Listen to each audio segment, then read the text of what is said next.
विद्यार्थी मित्रांनो, स्वागत आहे तुमचं कौटिल्य आयएस अकॅडमी मध्ये. तर आज आपण पर्सेंटेज याचं हे तिसरं लेक्चर असणार आहे.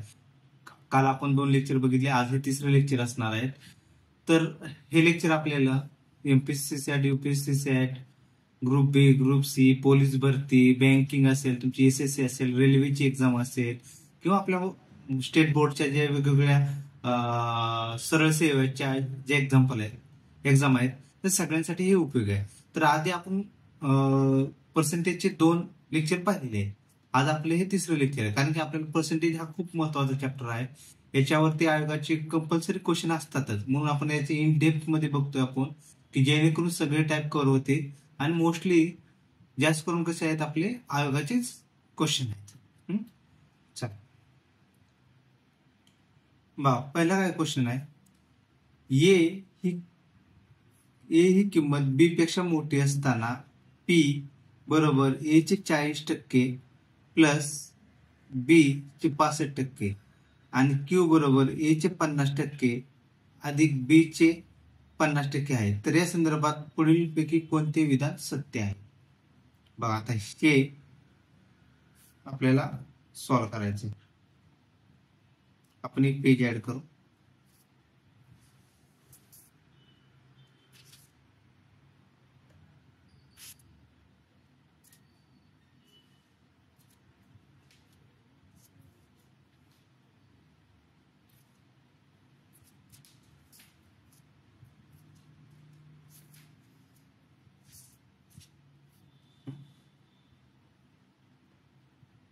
मग आता याच्यात काय आपल्याला सांगितले की ए ची किंमत बी पेक्षा मोठी आहे.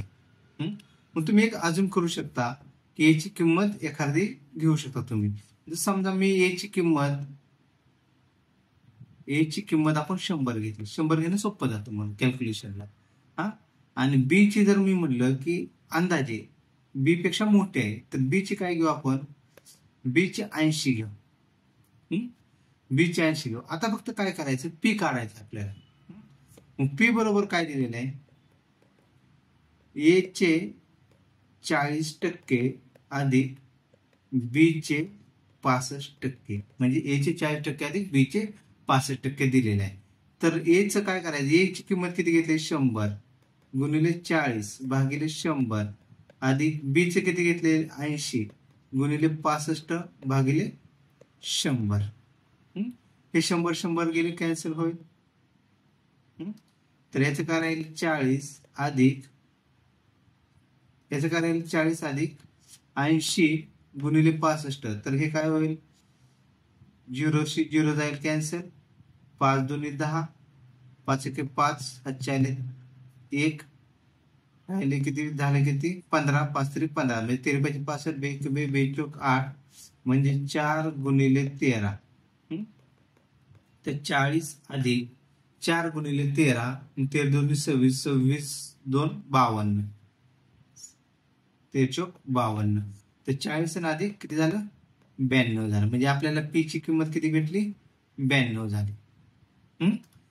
तसंच आपल्याला आता क्यू ची किंमत काढायची, कारण त्याच्याशिवाय आपल्याला ऑप्शन काय आहे, पी हा क्यू पेक्षा मोठा आहे, क्यू हा पी पेक्षा मोठा आहे, पी आणि क्यू समान आहेत, वरील कोणताही निष्कर्ष खात्रीपूर्वक काढता येणार नाही. हे 4 ऑप्शन, म्हणून आपल्याला पी आणि क्यू ची किंमत काढावीच लागेल. मग आता क्यू च काय दिलेलं आहे आपल्याला, क्यू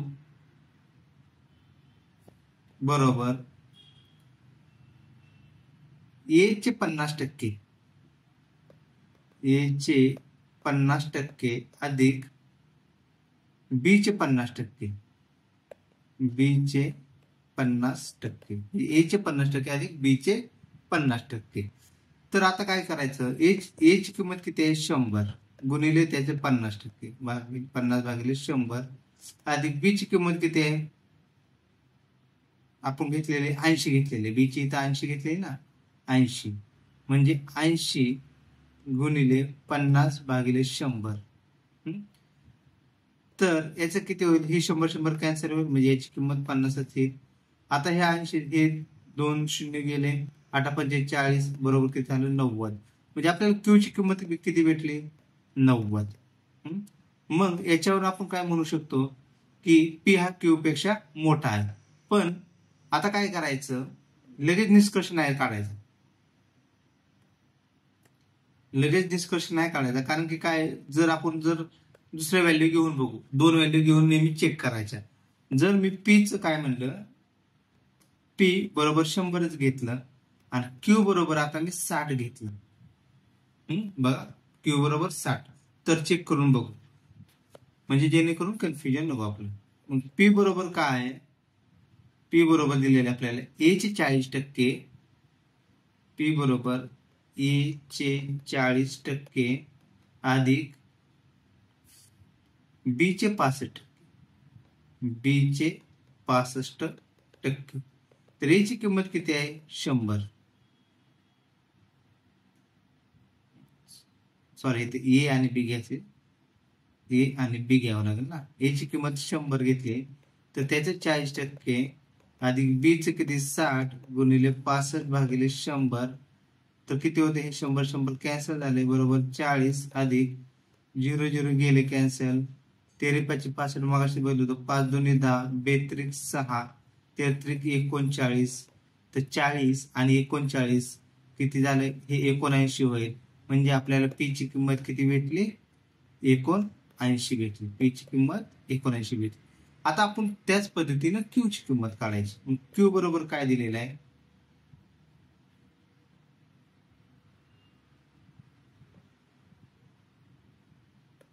बघा क्यू बरोबर काय दिलेलं आहे आपल्याला, इक्वेशन काय दिलेलं आहे,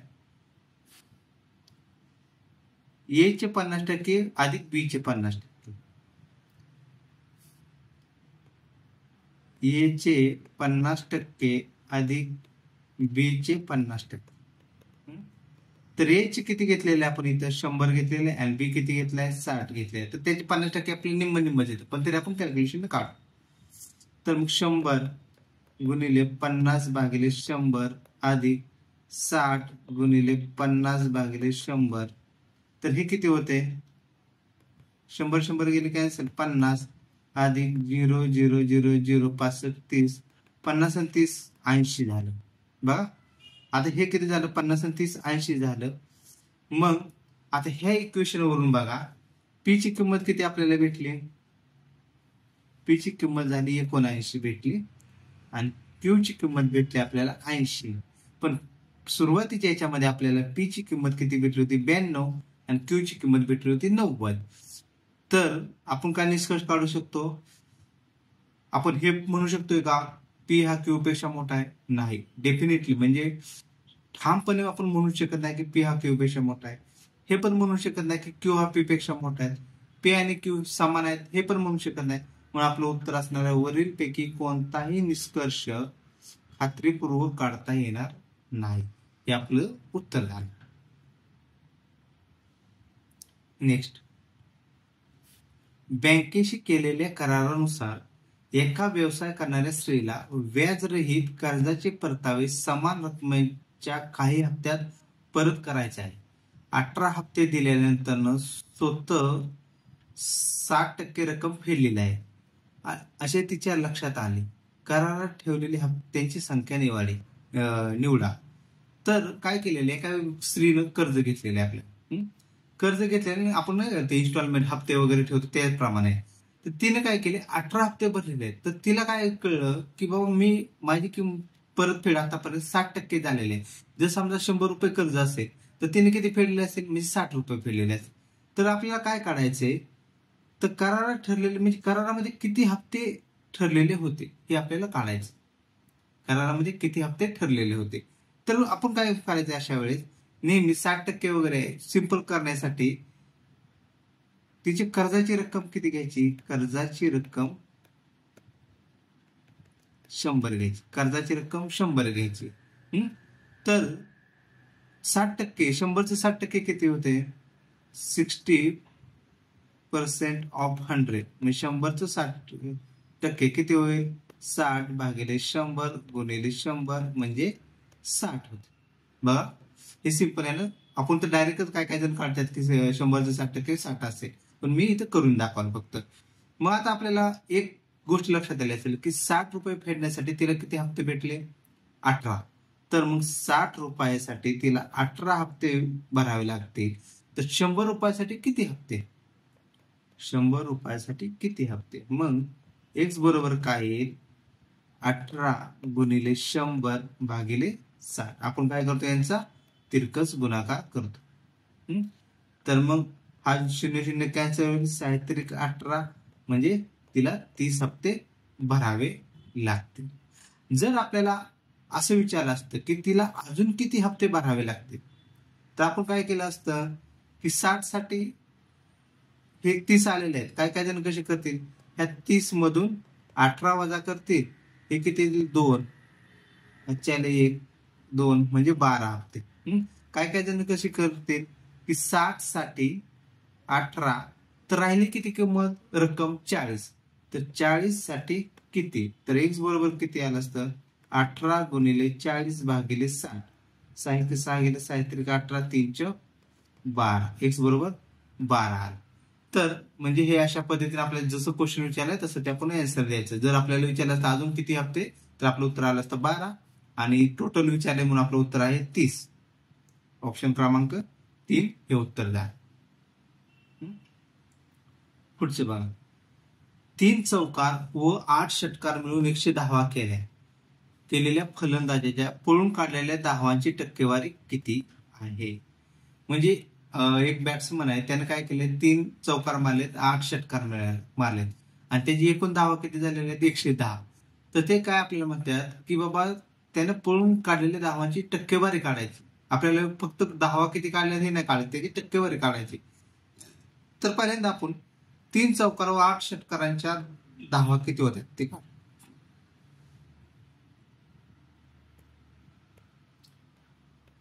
3 चौकार व 8 षटकार यांच्या होणाऱ्या धावा बरोबर 3 गुणिले 4, कारण की एका चौकाराला 4 रन असतात आणि 10 असतात. ओके, 8 गुणिले 6, 3 चौक 12, 8 7 48 म्हणजे किती झाले? 12. हे किती झाले? 60 धावा. तर हे 60 धावा त्याने 3 चौकारांना 8 षटकारांना केलेले. मग राहिलेले 110 मधून 60 केले, तर राहिलेले जे धावा आहेत त्या कशा? त्यानं पळून काढलेल्या धावा. तर मग आपण पहिल्यांदा पळून काढलेल्या धावा पेज ऍड करूया.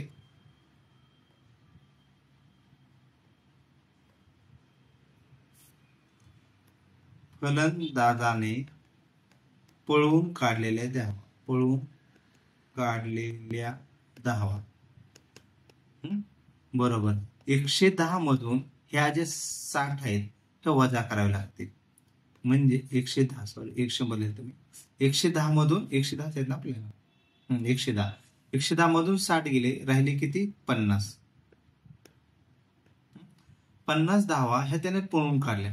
आता आपल्याला टक्केवारी काढायची. तर फलंदाजाने पळून काढलेल्या धावांची टक्केवारी. फलंदाजाने पळून काढलेल्या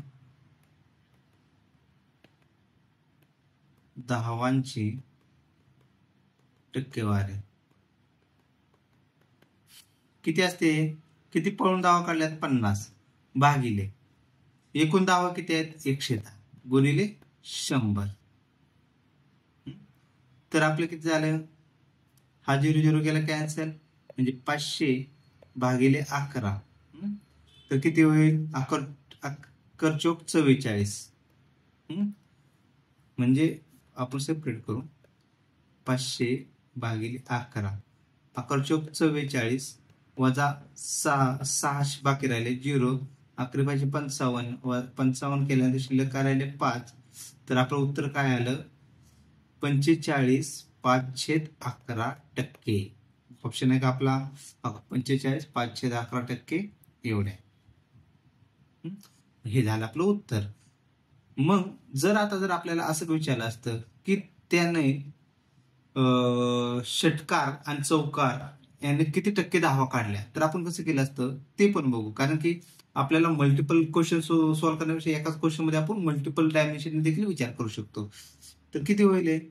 त्यावेळेस काय करणार तुम्ही? 60 काढलेले आहेत, 110 गुणिले 100. तर 0 गेला, 600 भागिले 11 करणार, 11 5 55 राहिले 5, आकर्षक 44, राहिले 6, 54, 6/11%.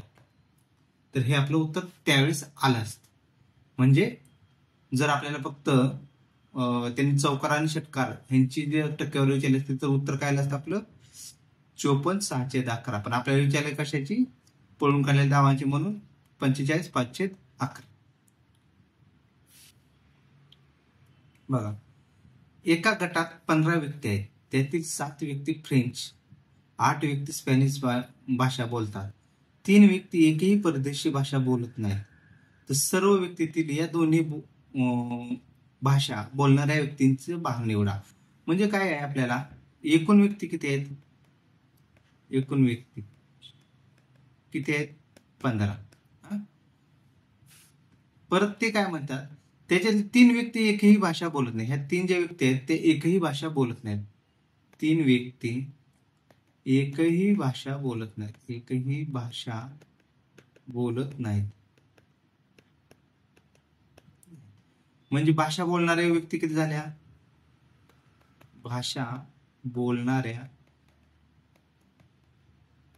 व्यक्ती किती झाल्या 15 वजा 3 बरोबर 15 - 3 बरोबर 12. मग आता काय काय 7 व्यक्ती फ्रेंच बोलतात, 8 व्यक्ती स्पॅनिश बोलतात.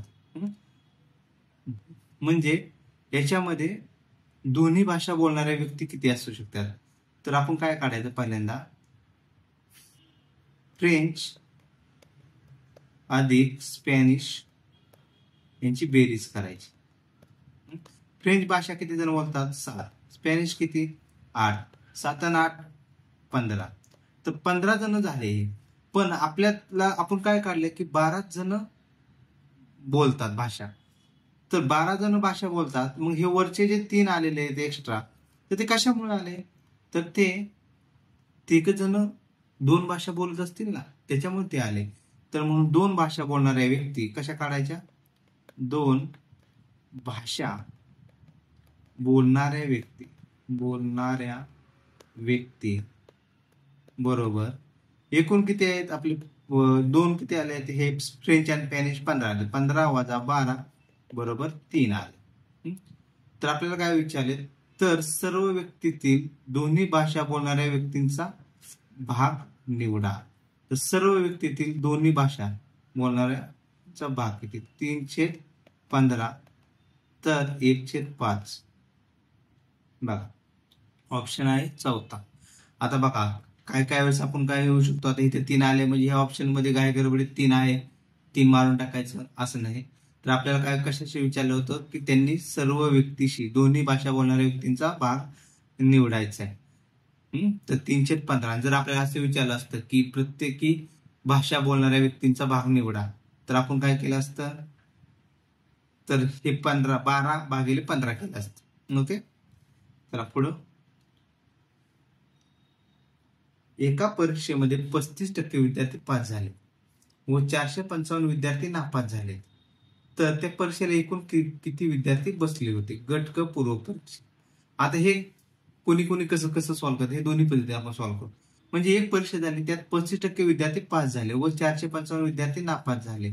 जर एकूण विद्यार्थी किती असतात, 100% असतात, हे माहिती आहे. मग जर 35% नापास झाले, तर 35% पास झाले, तर नापास किती झाले, मग 10 5 गेले 5, 5 आले 1, 65% आहे ना. तर 65% विद्यार्थी हे काय झाले, नापास झाले. मग नापास झालेल्यांची संख्या दिली 65 455. तर आपल्याला काय काढायचे, एकूण किती विद्यार्थी परीक्षेला बसले होते. एकूण किती होते, 100% होते. 100 साठी किती, मग x बरोबर किती येतं, 455 गुणिले 100 भागिले 65. तर मला वाटतं 65 ने 455 ला डायरेक्ट भाग जाऊ शकतो. 65 ने 455 455 भागिले 65, तर 7 न भाग जातोय बघा, 7 न भाग जातोय. तर एकूण विद्यार्थी किती होते, 700 होते. आपला ऑप्शन क्रमांक दुसरा. हे झालं आपलं उत्तर. हे ही जी मेथड आहे ना 65 455 100 हे एकदम सिंपल करून टाकते. म्हणजे हे डायरेक्ट प्रपोर्शनचे जे असतात ना एक्झाम्पल ते डायरेक्ट निघून जातात. पुढे बघा, साखरेची किंमत 60% वाढली. घरात साखर किती टक्के कमी वापरावी म्हणजे म्हणजे खर्चात वाढ होणार नाही. आता ह्याला हे फॉर्म्युले देखील आहेत बघा. पण फॉर्म्युलेपेक्षा मी काय म्हणेन की साखर जर समजा तुम्हाला 100 रुपये दिलेले आहे आणि त्याच्यामध्ये तुम्हाला 10 किलो साखर आणत होता आणि ते जर आता किंमत 60% वाढली तर तुम्हाला काही किलो साखर कमी घ्यावी लागेल. तर ती किती घ्यायची, तर ती टक्केवारी कशी काढायची, हे जी किती न वाढलेली आहे 60%. तर 60 वरती लिहायचं भागिले मग 60% वाले आपल्याला कमी करायची काय करणार आपण 100 प्लस 60 घेणार गुणिले 100 म्हणजे 60 भागिले 160 गुणिले 100. तर हा 0 गेला कॅन्सल. 4 चौक 16 25 चौक 100 परत 6/4 गुणिले 25 आलं. तर याचं काय होईल 2 बेदुनी 4 म्हणजे 25 75 भागिले 2 आलं. तर याचं किती येईल 75च्या निम्म 37 75च्या निम्म 37 37 1/2% आलं उत्तर. ओके, म्हणजे आपला ऑप्शन क्रमांक 3 आला. हे गणित परत एकदा मी समजावून सांगतो. म्हणजे साखरेची किंमत 60% होती म्हणून मी काय केलं सुरुवातीला हे 60 वरती लिहिलं डिवायडेड बाय केलं. आपल्याला कमी करायचं म्हणजे जर व्हॅल्यू आपली कमी करायची असेल तर छेदस्थानचा जो संख्या आहे ती 100 पेक्षा जास्त गेली पाहिजे ना, तर त्याशिवाय ती व्हॅल्यू कमी येणार नाही. म्हणून 100 प्लस 60 केलं गुणिले 100. जर आता हे तर जर दिलेलं असते साखरेची किंमत 60% कमी झाली तर आपण कसं सॉल्व्ह केलं असतं ते देखील बघू आपण.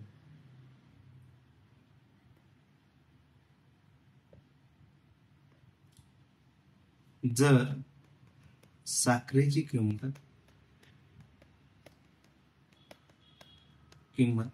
60% कमी झाली असेल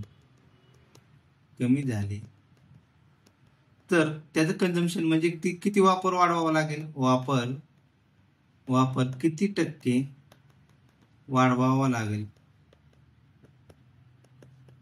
तर त्यावेळेस देखील काय करायचं 60 घ्यायचं भागिले फक्त 100 मायनस 60 घ्यायचं गुणिले 100 असं करायचं. म्हणजे 60 भागिले 100 मायनस 60 गुणिले 100 60 भागिले 40 गुणिले 100 0 गेला कॅन्सल. 2 4 बेत्रिक 6 म्हणजे 300 भागिले 2 म्हणजे 150% त्यावेळेस कंझम्पशन वाढवावं लागला. तर हे अशा पद्धतीने जर असं विचारलं असतं तर आपण असं सॉल्व्ह केलं असतं. तर आपलं उत्तर काय आहे 37 1/2. आपल्याला विचारलेलं किती टक्क्याने साखर कमी होईल, कंझम्पशन किती करावं लागेल. बघा काय दिले आपल्याला, एका बागेचे प्रवेश शुल्क 35% कमी केल्यामुळे येणाऱ्या प्रवाशांची संख्या 40% वाढली. तर प्रवेश शुल्कामुळे उत्पन्नात होणारा बदल हा म्हणजे काय झाला. आता एक बघा आपल्याला कधी कधी आपण काय करतो की बाबा गिराईक वाढवण्यासाठी भावाचा मालाचा भाव कमी करतो. तर सेम तसंच आहे की एक बाग आहे, समजा ही बाग आहे, ह्या बागेला ही करतात काही लोक विजिट करतात. तर ते काय म्हणतात की आपण काय करू बागेचं जे आपण नाही एखाद्या ठिकाणी फिरायला गेल्यावरती आपल्याला हे लावतात की बाबा एंट्री फी असते थोडक्यात, तर त्याला प्रवेश शुल्क म्हणतात. ते 35% कमी केले.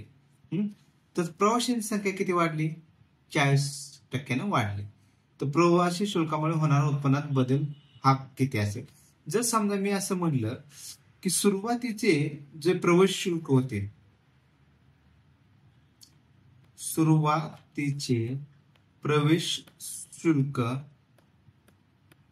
किती 100 घ्यायचं, सोपं जाते कॅल्क्युलेशनला.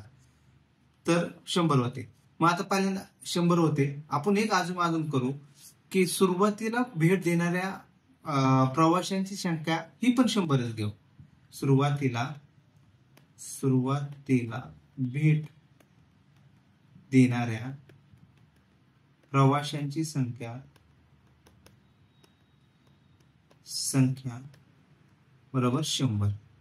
सुरुवातीला भेट देणाऱ्या प्रवाशांची संख्या 100.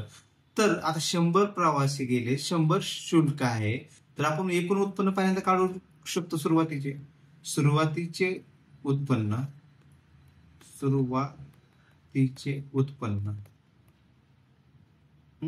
बरोबर किती असेल?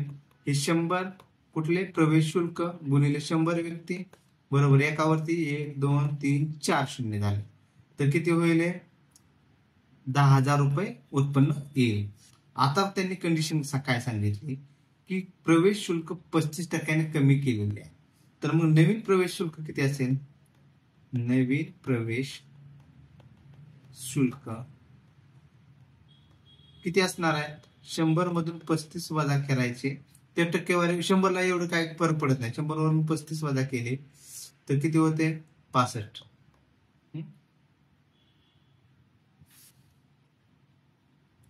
65 रुपये. आता नवीन प्रवासी किती? 40% वाढले, म्हणजे नवीन प्रवाशांची संख्या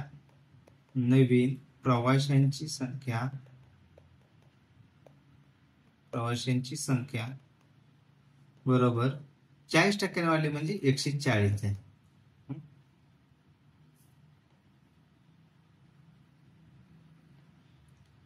40% वाढले म्हणजे 140 झाले. तर आता काय आहे? तर प्रवेश शुल्कामुळे उत्पन्नात होणारा बदल काढायचा. तर आता नवीन उत्पन्न काढून आपण सुरुवातीचे उत्पन्न काढलेले आहे. तर नवीन उत्पन्न किती? नवीन प्रवेश शुल्क किती आहे? 65 आणि प्रवाशांची संख्या 140. तर किती होईल? 0 आहे असं. 65 गुणिले 140 9,100 आले. 9,100 बघा, 9,100 आला. तर आपल्याला काय काढायचे? प्रवेश शुल्कामुळे उत्पन्नात होणारा बदल आता किती टक्क्याने वाढला, कमी झाला, टक्केवारीत काढायचे. मग काय करतो? तर आपण हे 9,100 आणि हे 10,000 याच्यातला फरक घेतो. तर याच्यातला फरक किती आहे? 10,000 वजा 9,100 बरोबर किती आलं? 900 रुपये आलं ना. पण 10,000 9,100 गेलं, 900 रुपये आले. तर 900 भागिले, आता हे तर कमीच झालेले, तर आपण किती टक्क्याने कमी झालं? 900 भागिले 1,000, 10,000 गुणिले 100 टक्केवारी काढायचे. तर 1 1 2 2 1 1 1 1. तर आपलं उत्तर काय होईल? 9% कमी होईल. उत्पन्न किती होईल? 9% कमी होईल. बघा ऑप्शन क्रमांक 3. जर इथं आपली व्हॅल्यू वाढली असती तरी आपण काय केलं असतं? वाढलेली किंमत भागिले 1,000, 10,000 गुणिले 100 असं उत्तर आलं पाहिजे. बघा, एका विद्यार्थ्याच्या वर्गातील 40 विद्यार्थी गणितात उत्तीर्ण झाले आणि 60 विद्यार्थी इंग्रजीत उत्तीर्ण झाले. म्हणजे 100 विद्यार्थी आहेत, त्यातले 40 विद्यार्थी गणितात उत्तीर्ण झाले, 60 विद्यार्थी इंग्रजीत उत्तीर्ण झाले, 8 विद्यार्थी गणित व इंग्रजी या दोन्ही विषयात अनुत्तीर्ण झाले. तर किती विद्यार्थी दोन्ही विषयात उत्तीर्ण झालेले आहेत? आपल्याला ते काढायचे. बस टोटल किती आहेत? 100. त्यातले 40 एकूण विद्यार्थी, एकूण 100. 40 कशात? गणितात. आणि 60 विद्यार्थी इंग्रजीत. 8 विद्यार्थी इंग्रजी व गणित या दोन्ही विषयात नापास झाले. 8 विद्यार्थी इंग्रजी व गणित या दोन्ही विषयात नापास झाले. 8 विद्यार्थी. तर मग एकूण पास किती झालेले आहेत बघू काढू पहिल्यांदा. एकूण 5 विद्यार्थी. 100 मधून 8 गेले, राहिले किती? 92. एकूण 5 विद्यार्थी किती? 92.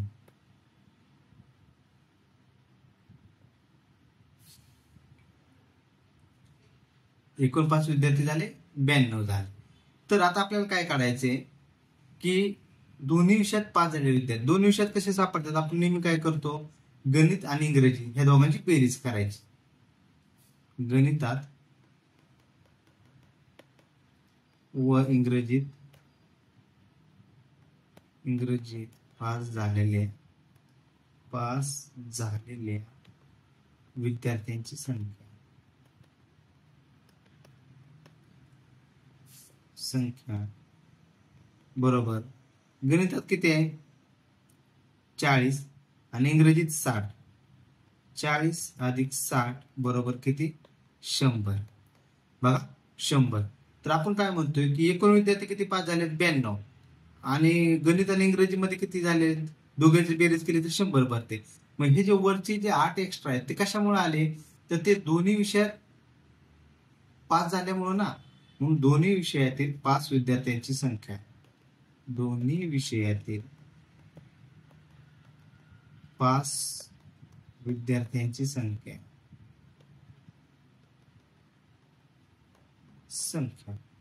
100 वजा 92 बरोबर 8.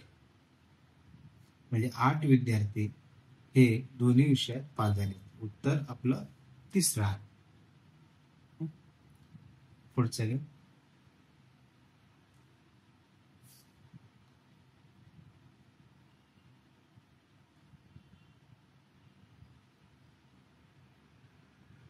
काय लिहिले एका संग्रहालयात काही पक्षी आहेत यातील 9 पक्षी तुतारेवाले तर 10 पक्षी टिपकेवाले आहेत. यातील काहींना तुरे तसे टिपके आहेत. संग्रहालयातील पिवळ्या 7 पक्ष्यांपैकी प्रत्येक पक्षाला एकतर तुरा आहे किंवा टिपके आहेत. संग्रहालयातील 4 लाल पक्ष्यांपैकी सर्वांना फक्त टिपके आहेत. या संग्रहालयात पक्ष्यांची शक्य असलेली किमान संख्या काढा. किमान संख्या किमान आणि कमाल याच्यात फरक काय किमान म्हणजे काय कमीत कमी आणि कमाल म्हणजे काय जास्तीत जास्त. मग आपल्याला काय सांगितलं तर कमीत कमी संख्या काढा. तर पहिल्यांदा आपण दिलेला डाटा लिहून घेऊ म्हणजे कसं आपलं कन्फ्युजन होणार. एक पेज ऍड करतो त्याच्या आधी.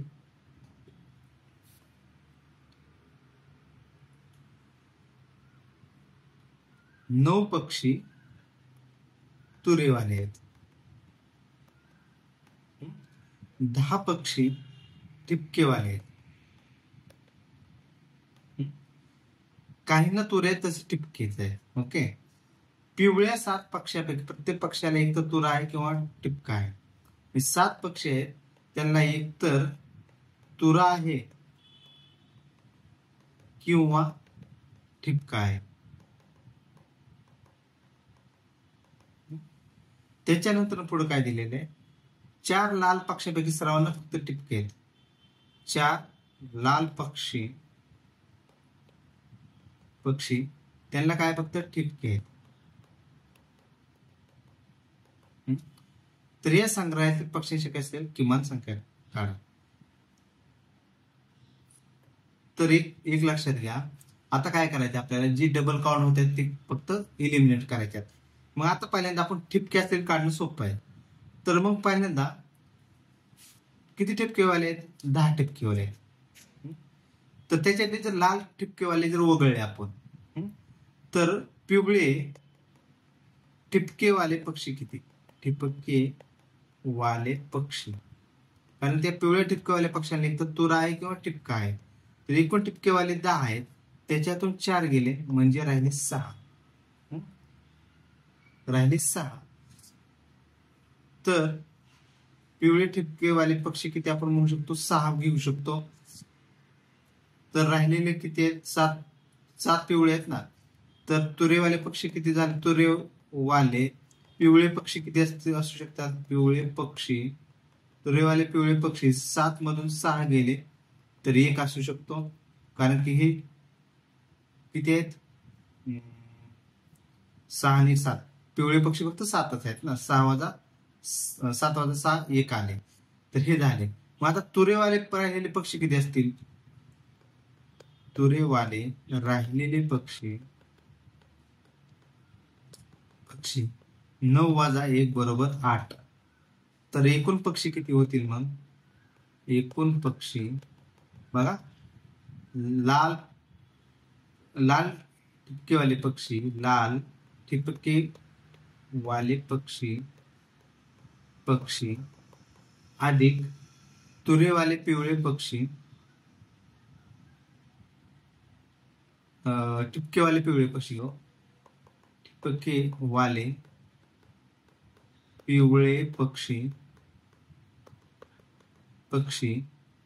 अधिक तुरेवाले पिवळे पक्षी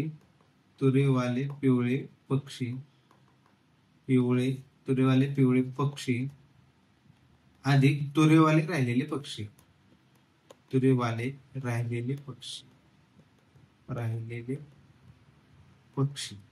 लाल ठिपकेवाले पक्षी 4 होते. ठिपके पिवळेवाले पक्षी किती आलते आपले? 6 आलते. अधिक तुरेवाले पिवळे पक्षी 1 आलते. प्लस तुरेवाले राहिलेले पक्षी किती आलते? 8 आलते.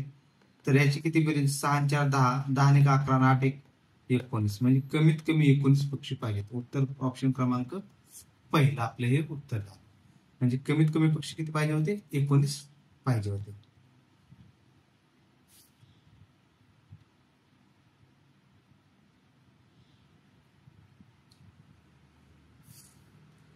एका परीक्षेमध्ये पी ला क्यू पेक्षा 40 गुण जास्त मिळतात. म्हणजे एक परीक्षा झाली त्याच्यामध्ये पी ला काय होतं? क्यू पेक्षा 40 गुण जास्त मिळतात. जर क्यू ला पी पेक्षा 10% कमी गुण मिळाले असतील तर क्यू ला किती गुण मिळाले असतील? यूपीएससी सीसॅट 2021 चा प्रश्न आहे. एका परीक्षेत पी ला काय? क्यू पेक्षा 40 गुण जास्त मिळतात.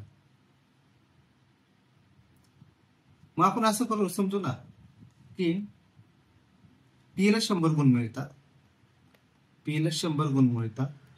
क्यू ला किती मिळते? 100 मधून 40 गेले 60, तर क्यू ला किती? 60 गुण मिळतात.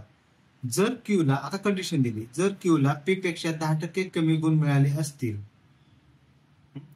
तर क्यू ला किती गुण मिळाले असतील?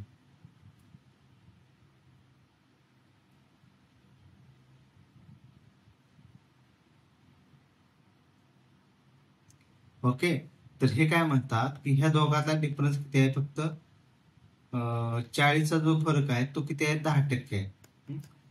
तर आपल्याला काय काढायचे? याला क्यू ला किती गुण मिळाले असतील. तर आपण काय समजलं होतं की पी ला 100, क्यू ला 60, या दोघांना फरक 40. पण ते काय म्हणतात की क्यू ला पी पेक्षा 10% कमी आहे. तर म्हणजे 10 साठी 40, क्यू ला किती मार्क आहेत? 60. तर 60 साठी किती मार्क्स असतील? तर एक्स बरोबर किती? 40 गुणिले 60 भागिले 10. 10 0 0 गेलं. 40 गुणिले 60 360. एका परीक्षेत पी ला क्यू पेक्षा 40 गुण जास्त मिळतात. जर क्यू ला पी पेक्षा 10% कमी गुण मिळाले असतील तर क्यू ला किती गुण मिळाले असतील?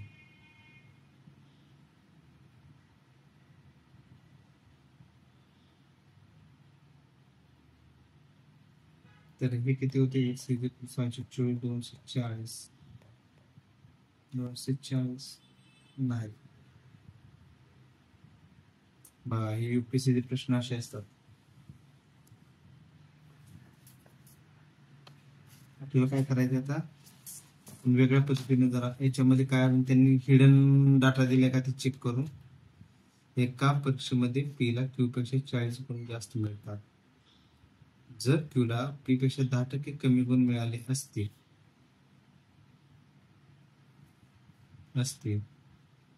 तर क्यू ला किती गुण मिळाले असतील? 240 724 10 40 तर 936.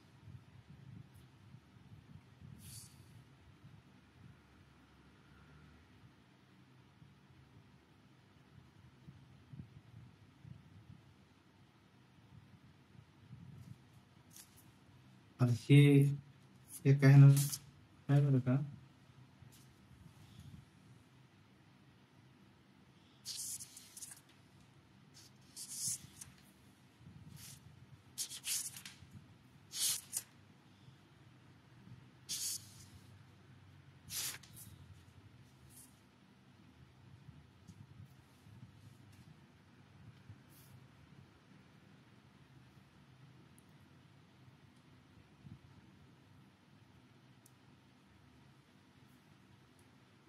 दोनशे 40 असं आले. पण जर आपण असं जर म्हणलं, जर कंडिशन अशी घेतली, आता जर म्हणलं मी की 10 साठी 40 आहे 10 साठी 40, तर हे 10 मार्कासाठी 40चा फरक दिलेला आहे. 10% साठी 40. आणि क्यूला किती 10% कमी गुण मिळालेले आहे. तर 90 साठी किती, जर असं जर म्हणलं तर 40 गुणिले 90 भागिले 10, 9 चोक 36, x बरोबर 360 हे उत्तर आलं. x बरोबर 360 म्हणजे ऑप्शन क्रमांक पहिला उत्तर. पण आता जर समजा आपण ऑप्शन वरून जर गेलो, तरी ऑप्शन वरून कसं येईल आपलं पहिला ऑप्शन. समजा क्यूला किती, ऑप्शन पहिला क्यूला किती 360 मार्क पडले, तर पी ला किती असतील 360 अधिक 40 बरोबर 400 मार्क असतील. तर ते काय म्हणतात, क्यूला पी पेक्षा 10% कमी गुण मिळाले.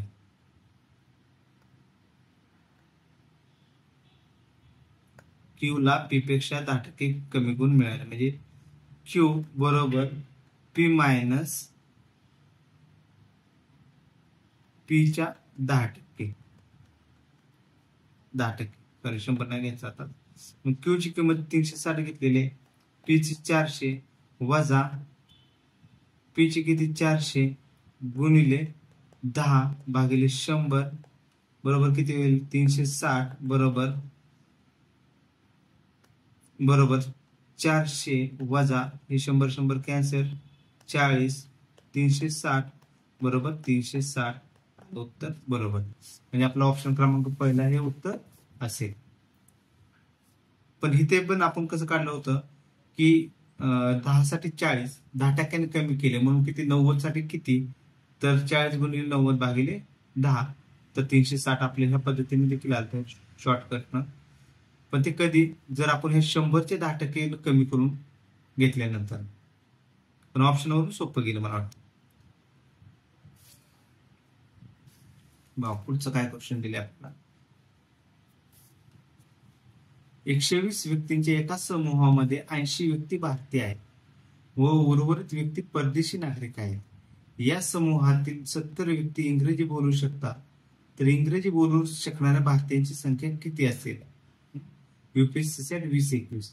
100 व्यक्ती 120 व्यक्ती आहेत, सॉरी 120 व्यक्तीचे आहेत, त्याच्यामध्ये 80 व्यक्ती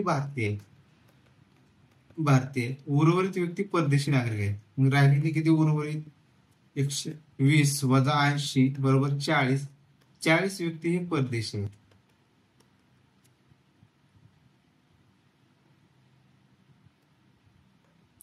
चाळीस व्यक्ती परदेशी आहेत. जर इंग्रजी बोलू शकणाऱ्या भारतीय या समज 70 व्यक्ती इंग्रजी बोलू शकतात. हे ते काय म्हणतात की 70 व्यक्ती इंग्रजी बोलू शकतात.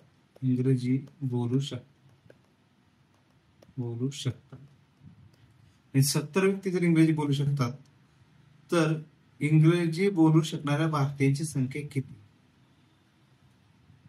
इंग्रजी बोलू शकणाऱ्या भारतीयांची संख्या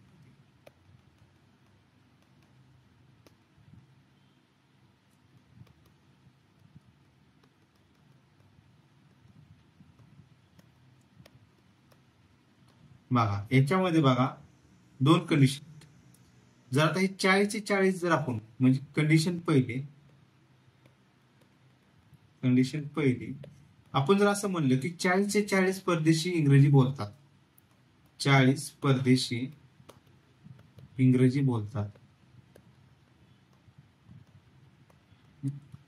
तर किती भारतीय इंग्रजी बोलतील, तर 70 वजा 40 बरोबर 30 भारतीय इंग्रजी बोलतील. म्हणजे तुमचं कमीत कमी 30 भारतीय इंग्रजी बोलू शकतात. म्हणजे कमीत कमी 30 ऑप्शन आहे, पण ते उत्तर नाही. जर असे जर अजून केलं की कोणताही परदेशी व्यक्ती बोलत नाही, तर आपण काय असू शकतं 30 किंवा त्यापेक्षा जास्त. कमीत कमी 30 जण बोलू शकतात, त्याच्यापेक्षा जास्त 70 देखील भारतीय असू शकतात. कारण एखादा चायनीज असेल, त्याला बोलायला येत नसेल, तर काय करणार आपण, त्यापेक्षा आपण काय म्हणायचं 30 भारतीय इंग्रजी बोलत असतील, हे कमीत कमी झालं. मग 30 पेक्षा जास्त 70 भारतीयच असतील. पुढे एका वर्गातील 60% विद्यार्थी हे भारतीय आहेत आणि त्या वर्गामध्ये 50% विद्यार्थी या मुली आहेत. जर त्या वर्गामध्ये 30% भारतीय विद्यार्थी या मुली असतील तर किती टक्के परदेशी विद्यार्थी हे मुली असतील? 100 विद्यार्थी आहेत समजा, त्यातले 60% हे भारतीय आहेत. हे काय भारतीय आहेत आणि त्या वर्गामध्ये 50% विद्यार्थी या मुली आहेत. म्हणजे 60% भारतीय आहेत प्लस 50% जे आहेत ना त्या मुली आहेत. म्हणजे किती मुलींची संख्या झाली? 50 झाली. कारण 50% 100चं 50% 50 झाले. जर त्या वर्गामध्ये 30% विद्यार्थी या मुली असतील, जर त्या वर्गामध्ये 30% आहे ना विद्यार्थी, 30% भारतीय विद्यार्थी या मुली असतील तर किती टक्के परदेशी विद्यार्थी हे मुली असतील? तर याचे आपले भारतीय किती होते? 60%. मग याचे 30% घ्यायचं. 30% गुणिले 60 बरोबर किती? 0 0 0 0 म्हणजे 18 मुली आहेत भारतीय. तर भारतीय मुले किती आली मग? भारतीय किती होते? 60. 60 वजा 18 तर किती झाले? 60 वजा 18 2 30 42. 42 आले.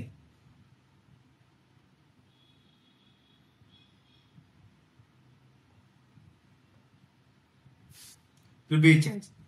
तर आपल्याला पहिल्यांदा काय काढू आपण? एकूण मुली तर 50 आहेत. राहिलेले कोण आहेत? 60 मधले 18 गेले. 18 मुली गेल्या इथं. तर आपल्याला काय काढायचंय? तर परकीय मुली किती असतील? परकीय मुली किती असतील? 50 वजा 18 बरोबर किती असतील? 50 वजा 18 10 8 गेले, राहिले 2 अच्छा आले 1 1 1 2 5 3 32 मुली ह्या परकीय असतील. 32 मुली परकीय असतील बघा. तर 50 मुलांमधले किती? तर आपल्याला काय विचार काढायचे? तर किती टक्के विद्यार्थी फॉरेन विद्यार्थी हे मुले असतील? किती टक्के परदेशी विद्यार्थी हे मुले असतील? तर परदेशी मुले किती असतील मग? परदेशी मुले 60 तर इथे गेल तर राहिलेले किती? 40 वजा 32 बरोबर किती? 8. 8 मुले परदेशी. तर किती टक्के परदेशी विद्यार्थी हे मुले असतील? मग एकूण परदेशी विद्यार्थी किती आहेत? 40. तर 8 भागिले 40 गुणिले 100. 0 0 गेले काय? 4 4 4 2 8 म्हणजे 20% विद्यार्थी हे परदेशी मुले असतील. ऑप्शन क्रमांक 14 हे आपलं उत्तर आहे. म्हणजे पहिल्यांदा आपण काय केलं? 100% म्हणजे 100 मुलं घेतली, त्यातली 60% भारतीय 60 घेतली. 50% मुली म्हणजे 50 मुली ह्या तर मुली झाल्या, पण त्याच्यामध्ये काही भारतीय मुली देखील असणार ना. मग पहिल्यांदा त्याच्यात आपण आपल्याला दिसतं की 60%च्या 30 भारतीय विद्यार्थ्यांच्या 30% हे मुले आहेत. म्हणून आपण भारतीय विद्यार्थी किती घेतले होते? 60. 30 भागिले 100 गुणिले 60 18 मुली घेतल्या. भारतीय मुले किती होतील मग? 42 होतील. परकीय मुली काढल्या त्याच्यातून 32 आल्या. परदेशी मुली काढल्या आपण किती असतील? 8. पण टोटल एकूण परदेशी किती होते? 40 होते ना, कारण 60 तर भारतीय होते. मग राहिलेले हे जे 40 होते ते कोण होते? परदेशीच होते, फॉरेनर. ह्याच्या किती टक्के काढायचं होतं आपल्याला? परदेशींच्या किती टक्के मुले आहेत? 8 भागिले 40 गुणिले 100 20%. पुढचा प्रश्न. एका क्रीडा मंडळात एकूण 240 खेळाडू आहेत, त्यापैकी 15% व्हॉलीबॉल, बास्केटबॉल आणि क्रिकेट हे तिन्ही खेळ खेळू शकतात. या खेळापैकी कोणतेही 2 आणि फक्त 2 खेळ खेळणारे खेळाडू येत आहेत. त्यांची संख्या 60 आहेत. फक्त व्हॉलीबॉल खेळणाऱ्या खेळाडूंची संख्या 80 आहे. फक्त बास्केटबॉलच खेळतात किंवा फक्त क्रिकेटच खेळतात अशा एकूण खेळाडूंची संख्या किती आहे? एकूण किती आहेत? 240 खेळतात.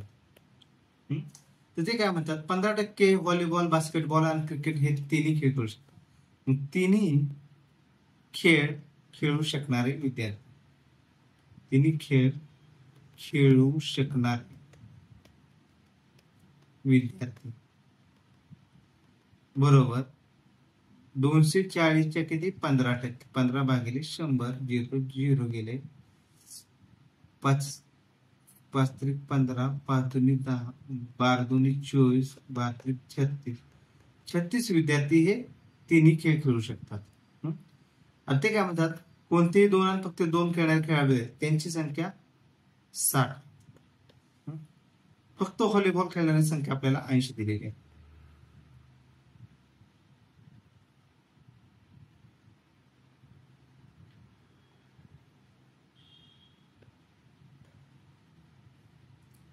फक्त व्हॉलीबॉल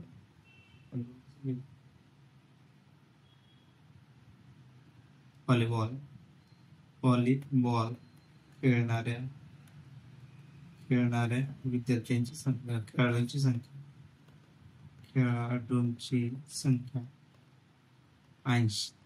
बघा 80 झाली. आणि दोन्ही खेळ खेळणारे किती आहेत, कोणतेही दोन खेळणारे, कोणतेही दोन खेळ खेळणारे किती आहेत, 60 आहेत. 60 आहेत. तर आता आपल्याला काय काढायचे की फक्त क्रिकेटच खेळतात, फक्त बास्केटबॉलच खेळतात, किंवा फक्त बास्केटबॉलच क्रिकेटच खेळतात, तर अशांची संख्या काढायची आपल्याला. तर आपल्याला काय करावं लागेल, 280 मधून ही वजा करावी लागते, 280 मधून वजा करावी लागते, कारण की आपल्याला फक्त त्यांचं हे काढायचं. बघा मग आपल्याला कसं करावं लागेल, 240 वजा हे जे 36 तिन्ही खेळ खेळणारे 36 प्लस फक्त व्हॉलीबॉल, आपल्याला व्हॉलीबॉलचं घ्यायचंय का नाही घ्यायचं, फक्त बास्केटबॉल, मग व्हॉलीबॉलचे देखील त्याच्यातून काढावे लागतील, वगळावे लागतील. 80 आले आणि दोन खेळ खेळतात त्याच्यामुळे त्यांचे 60 आले. तर 240 वजा 36 8 7 14, 14 3 17, 176 आले, 176. तर 240 मधून 176 गेले, किती होईल, 240 वजा 176, तर 10 6 गेले, 4 हातचे आले, 14 8 गेले 6, तर 64 आले. तर 64 हे उत्तर झालं आपल्याला, ऑप्शन क्रमांक 14 हे उत्तर 64. म्हणजे 64 खेळाडू फक्त बास्केटबॉलच खेळतात किंवा क्रिकेटच खेळतात. सर्व विद्यार्थ्यांच्या गटात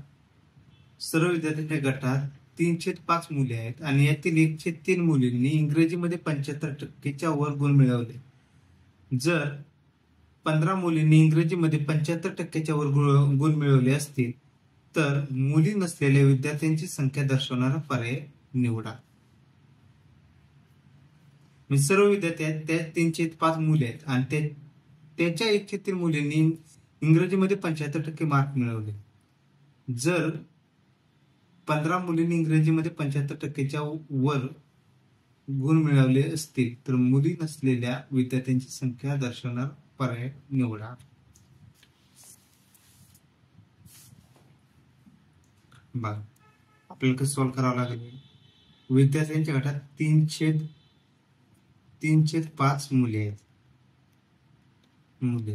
तर अशा वेळेस काय करायचं, 3 साठी मुली घ्यायचं आणि 5 साठी काय एकूण विद्यार्थी हे आपण रेशिओ प्रपोर्शन मध्ये बघणार आहोत.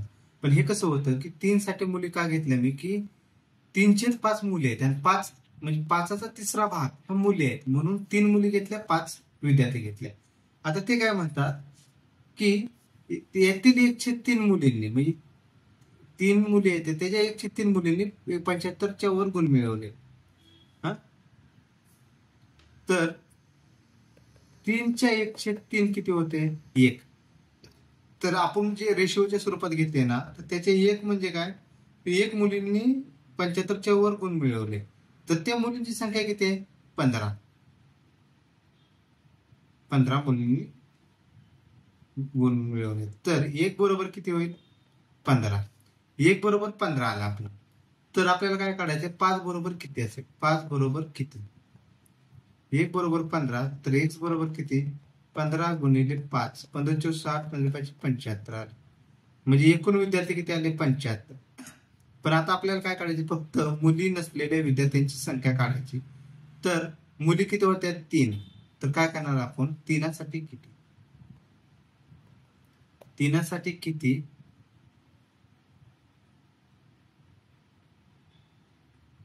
जर एकासाठी 15 असेल, एक्स बरोबर किती आलं, 3 गुणिले 15 बरोबर 45. एक्स बरोबर किती आलं, 45. 45. आता आपल्याला काय काढायचे, मुली नसलेल्यांची संख्या, मुली नसलेल्यांची संख्या ते किती असेल, एकूण किती विद्यार्थी आहेत, एकूण विद्यार्थी वजा मुली, एकूण विद्यार्थी वजा मुली. तर एकूण विद्यार्थी किती होते, 75 होते, वजा 45 बरोबर 30 हे उत्तर आला. उत्तर काय लागलं, ऑप्शन क्रमांक 4 30 आला. म्हणजे मी पहिल्यांदा काय केलं, 3/5 मुली आहेत, तर मग 3 साठी मुली घेतली, 5 साठी एकूण विद्यार्थी घेतले. ते काय म्हणतात की त्याच्यामधल्या 15 मुलींना इंग्रजीमध्ये 75% वर मिळाले. तर त्यांची संख्या किती, 1/3 दिलेली, मग 1/3 1 आलं, तर मग एकासाठी 15, तर मुलींची संख्या काढली, एकूण संख्या काढली 75 आली, त्याच्यानंतर मुलींची संख्या काढली 45, एकूण मधून मुलींची संख्या वजा केली, राहिलेली संख्या मुलांची असणार आहे. एका गावातील 800 लोकांपैकी 288 लोक चहा घेतात, 188 कॉफी घेतात व 324 दूध घेतात. एकूण लोकांपैकी 84 लोक दूध व चहा घेतात, 80 कॉफी व दूध घेतात, 100 कॉफी व चहाही दोन्ही पेय, 20 लोक तीनही पेय घेतात. तर यातील एकही पेय न घेणाऱ्यांची लोकांची संख्या निवडा. तर आपण काय करू, आधी दोन्ही पेय घेणाऱ्यांची संख्या काढू. दोन्ही पेय घेणाऱ्यांची संख्या,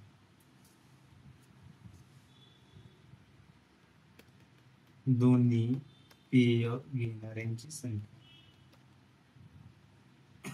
घेणाऱ्यांची संख्या बरोबर काय येईल, 80 लोक कॉफी व दूध म्हणजे 80 अधिक 100 कॉफी व चहा अधिक 100 अधिक झाले एवढेच आहे.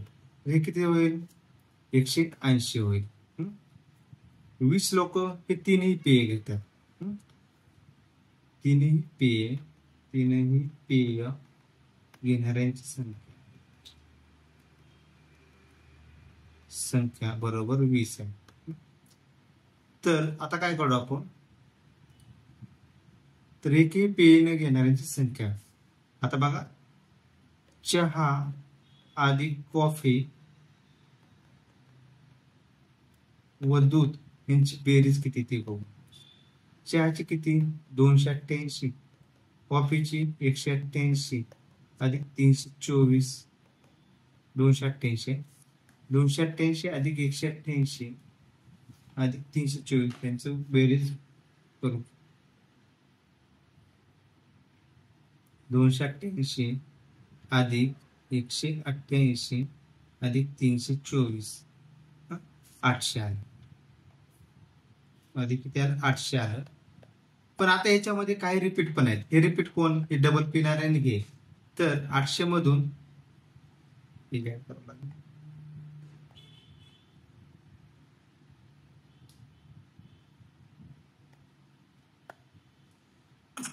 यांची बेरीज झाली 800.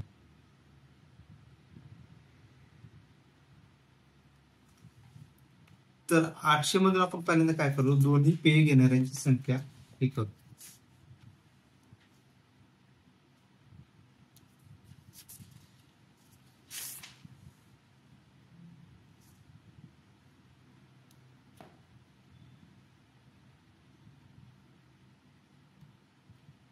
दोन्ही पेय घेणाऱ्यांची संख्येची बेरीज आपली झाली काय,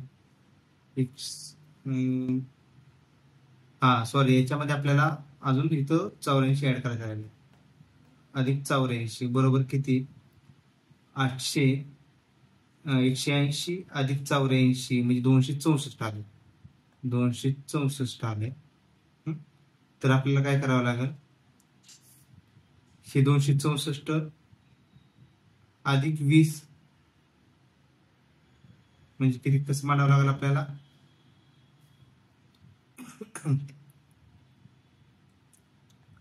264 अधिक 20 म्हणजे 800 वजा 264 अधिक 20 तर 556 याचं उत्तर येते. 556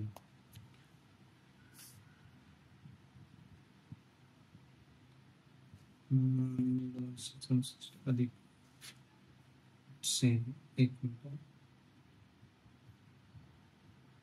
800